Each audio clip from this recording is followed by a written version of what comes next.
Hello students and welcome back to my channel math solutions with Rose ma'am. और आज की class में हम करेंगे मिशन मैथमेटिक्स क्लास 9 की कार्यपत्रक।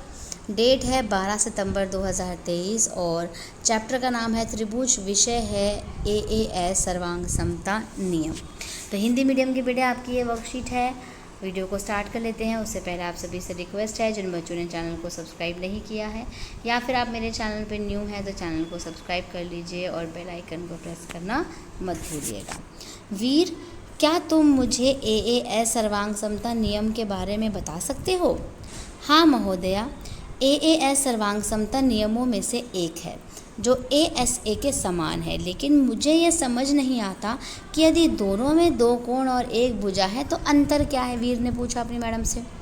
तो मैडम ने बोला, वीर, एएसए नियम में दो कोण और इन दोनों कोणों के बीच शामिल भुजा की आवश्यकता होती है, जो कि दो कोणों के बीच में होती है, जबकि एएएस जो है नियम द्वारा सर्वांगसम होने के लिए दो कोणों और एक गैर शामिल भुजा की आवश्यकता होती है, यानी वो दो एंगल के बीच में अगर नहीं भी है भुजा तो वो भी कॉन्ग्रुएंट माना जाएगा।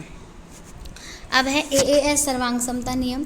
एएएस का मतलब एंगल साइड, कोण भुजा है। त्रिभुज के दो कोण और एक गैर शामिल भुजा दूसरे त्रिभुज के संगत कोण और भुजा के बराबर होती है, तब त्रिभुजों को सर्वांगसम कहा जाता है। इसका मतलब है कि संगत कोणों के दो जोड़े और एक जोड़ी संगत भुजाएं कोणों के बीच नहीं एएएस सर्वांग समता नियम में बराबर होती है।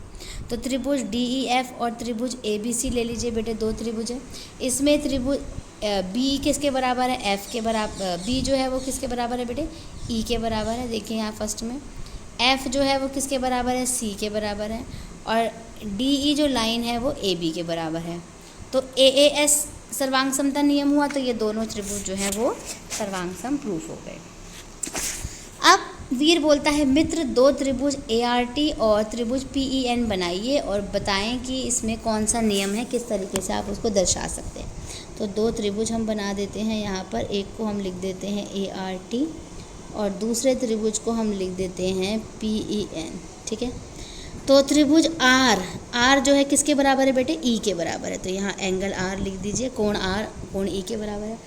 एआर साइड किसके बराबर है? पीई के बराबर है एआर। और कोण टी, यानी ये वाला जो एंगल टी है ये किसके बराबर है? एंगल एन के बराबर है। ठीक है। इस तरह से हमारा ये यहाँ पर जो है वो चल रहा है। ठीक है। ई पीई और फिर एन, इस तरह से हमारा ये क्वेश्चन सॉल्व हो गया। अब प्रयास कीजिए में दर्शाइए कि ये दोनों त्रिभुज जो है वो सर्वांगसम है और स्पष्ट करना है कि ये सर्वांग समता के किस नियम का प्रयोग कर रहे हैं, यानी एंगल साइड सर्वांग समता का प्रयोग हो रहा है। तो चलिए हम इसको सॉल्व करते हैं।